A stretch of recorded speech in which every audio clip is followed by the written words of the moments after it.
Christmas is on its way, and as we all know, gifts are a hard thing to give, especially if the person you're giving them to is eccentric, strange, someone you dislike, or somebody you just don't know very well. Now, what if I told you that your job was to get a gift for Adolf Hitler in 1941? Pretty hard, right? What do you give a man at the height of his political power and his political paranoia? Well, 3 German Kriegsberechter, or war reporters, had the bright idea to give him the plaque that commemorated the assassination of Franz Ferdinand in Sarajevo. Not only as symbolic of the Nazi conquest of Yugoslavia, but as homage to the event that led to the very situation they found themselves in. Gavrilo Princip, of course, was the one who carried out the assassination, and Hitler allegedly admired him for bringing down the old European monarchies, but condemned them for Germany's fate at the end of the First World War. Merriam-Webster defines assassination as murder by sudden or secret attack, often for political reasons. But I think this fails to encapsulate all that assassination really is. After all, it simply does not explain the guttural reaction many of us feel when we hear about assassination. Political reasons is an all-encompassing and easy, simple term to use in this definition, but let's unpack it a little. Why would I assassinate someone? Well, there are a few main reasons, of course. Number 1, I do not like them very much, and I think the world would get better if they were not around anymore. Number 2, I'm sending a political message, advertising my own political views in hopes of getting more people radicalized. Number 3, I think it's a morally justifiable action, in my radicalized mind at least. So an assassin does not simply murder for political reasons. They commit a premeditated and targeted killing of a specific public figure in order to create new political discourse through a moral statement. This is the definition I will be using for the purposes of this video. This lines up very nicely with the concept of direct action as described by David Graeber in his book of the very same name. Basically, he says for an action to be considered direct action, it has to achieve its end goal without appealing to authority, be the result of collective action, embody the social relations that are sought to be created by the action, be non-alienating, and delegitimize domination. Assassination not always, but often meets all of these criteria. Let's take Princip as an example. He removed the person in power without appealing to the government, working on behalf of an organization based around South Slavic independence. The act itself embodies the fact that Slavs did not want to be governed by Austro-Hungarian Empire, through rejecting their domination and by calling on fellow Yugoslavs to do the same. Yet, this precarious position of assassination on the border between direct action and direct insurrection leaves it prone to reinterpretation. Memory is the faculty by which the mind stores and remembers information.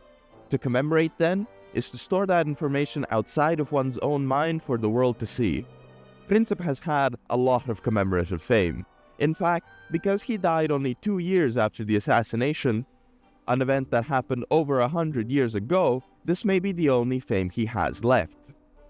He may not occupy our minds like celebrities of the present do, but he does occupy our environments. Yet it still seems that he is no less vulnerable to the faults of memory like interpretation, subjectivity, and politics. Alessandro Portelli's idea of collective memory may be the key to explaining the different legacies that Princip has left behind. He argues that what factually occurred matters just as much as what people believe had happened when we attempt to make sense of what memories may mean for the present. To Portelli, it is what is left out of the Princip story that is crucial, and it is the retelling that shapes his legacy. The view in the West outside of scholarly conversation, though sometimes even in them, has long been that Princip was some sort of evil Serb terrorist who plunged the world into the Great War. Many in the Balkans have found this to be dishonest, and the interpretations there have been a lot more nuanced. There are 2 key memorials of Princip in Sarajevo, the city where the assassination took place, and they present 2 very different perspectives. The older and wildly more famous one is on the spot where the assassination took place, allegedly exactly where Princip was standing. It was first erected in 1917 and originally only consisted of a memorial plaque. However, with the 1941 German invasion of Yugoslavia, that plaque was removed by the German army. That is how Adolf Hitler got it originally.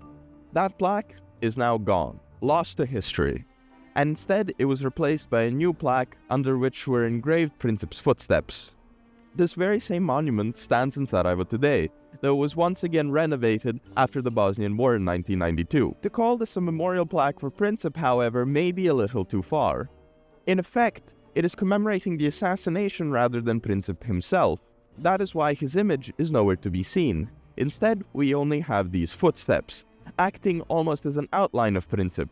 In fact, because the street on which the memorial stands has many of the same features it did over a century ago, including often the car that the Archduke was driving in, the only thing that we are missing is the people.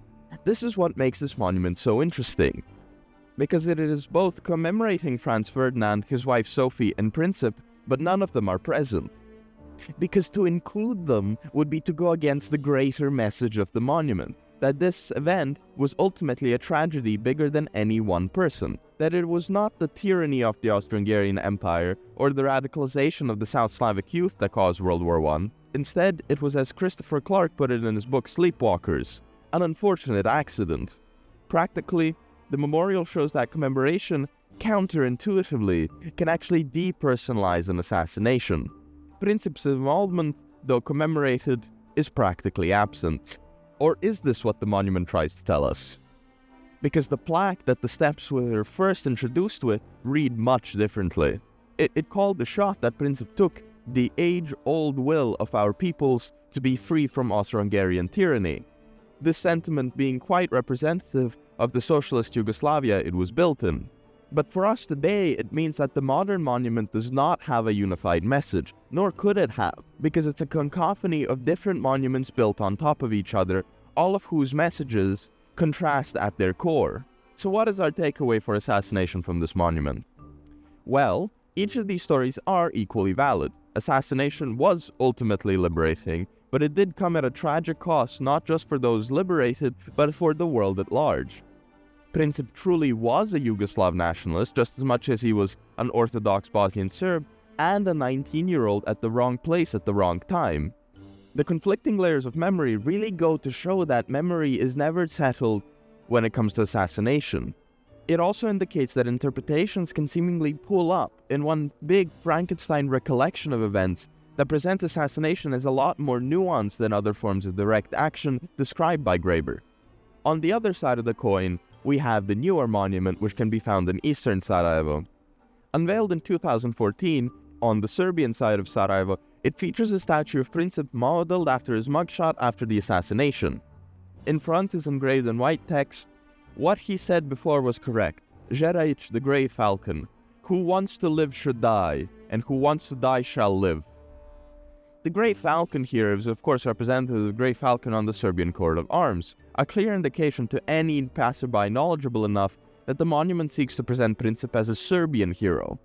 It attempts to renationalize the assassination, making it seem less like the action of a single assassin like Princip, and more like the will of the oppressed people, and it does this by invoking others similar to Princip. So you may be wondering, who's this Jedidic guy? And why does he, of all people, get to stand next to Princip? Well, he too was a young Bosnian Serb student who attempted to assassinate an Austro-Hungarian official, which allegedly inspired Princip to do the same in 1914. It may feel strange to mention him, and while I do agree the addition is not without purpose. The quote itself is actually from one of Princip's poems titled Dying, which he wrote in captivity. The poem itself does not contain any strong nationalist sentiments, except for the claim that, instead of suffering in a dungeon, Princip would rather be part of the war. However, this poem got remixed into a 1993 song by Baja Malik Ninja, a nationalist Serb folk musician. Dobro je rekao Soko sivi, mnogo godina pre. Ko hoće da mre, nek živi, ko hoće da živi, nek mre. All of a sudden, the words, instead of being in the war, where military booms, here we are in the dungeons, our chains clinking, no longer represented the existential crisis of a 20-year-old Princip coming face to face with his own death. Instead, it became a call to action for Bosnian Serbs to take up arms and join the war effort in the 1990s. The comments on the Baja YouTube video show just as much. Yet even in this monument there is a bit of nuance. Despite the nationalist engraving, the statue is still modeled after this photo of Princip. It is perhaps the most famous depiction of him that we know of. Published by the Wiener Bildung following his incarceration, it shows not a defiant rebel who killed for his cause, but a scared and more innocent 19-year-old boy looking almost regretful for his actions. But other photos do exist. In fact, the Serbian Wikipedia page for Princip does not show the innocent photo at all, instead presenting this, a much more masculine, tough-looking Princip, more becoming of nationalist symbolism.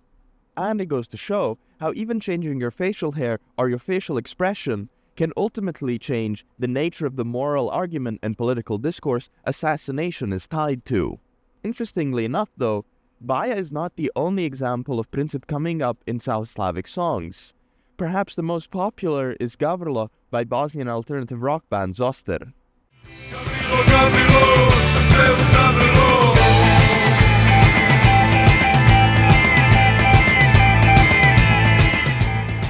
Released around the 100-year anniversary of the assassination, unlike Baja, Zoster presents Gavrilo in a very neutral tone without shying away from his revolutionary nature. The chorus, which you just heard, reads, Gavrilo, Gavrilo, his heart's in an uproar, and remembers Gavrilo not as some radical extremist and terrorist or a national hero. They even say as much in the following line. Za jedne on je heroj, a drugima je zločinac. A možda negdje na pola puta njegova duša luta. Gavrilo, Gavrilo, srce zavrilo. Rather, they focus on the 19-year-old kid whose emotions about his place in the world got the best of him, especially when in the final chorus, his heart in an uproar changes into his heart is vulnerable. The dark but triumphant tone of the song also implies that, while the event was tragic, it was ultimately a victory in some sense. This is stated again when the singer says, for when in Bosnia, plus and minus even out. Zoster's song really demonstrates how memory can soften assassination's revolutionary meaning, by emphasizing on emotional vulnerability, allowing it to be understood both as tragic and partially emancipatory, rather than extremist or heroic. In other words, Zoster does a great job at making it all seem like an accident, just as the original Princip memorial does. The final point that Zoster makes is saying that he began to walk the path of no return, which we still walk on today. This implies two things. Either it is an attempt to revitalize Bosnian revolutionary spirit to what it once was, or more likely, in my opinion, it is saying that this revolutionary spirit has been there the whole time. Meaning that even a century after Princip's death, his rebellious nature still lives on with us. So, this has all gotten very complicated and very detailed. Let's go back to the beginning. What is the relationship between memory and assassination? Well, to put it bluntly, assassination is nothing without memory. Ari Perliger, in his book The Rationale of Political Assassination, argues that removing an individual from office by removing them from, well, life, is a very ineffective way of creating social change in and of its own. There has to be a movement behind assassination, and memories come with these revolutionary movements.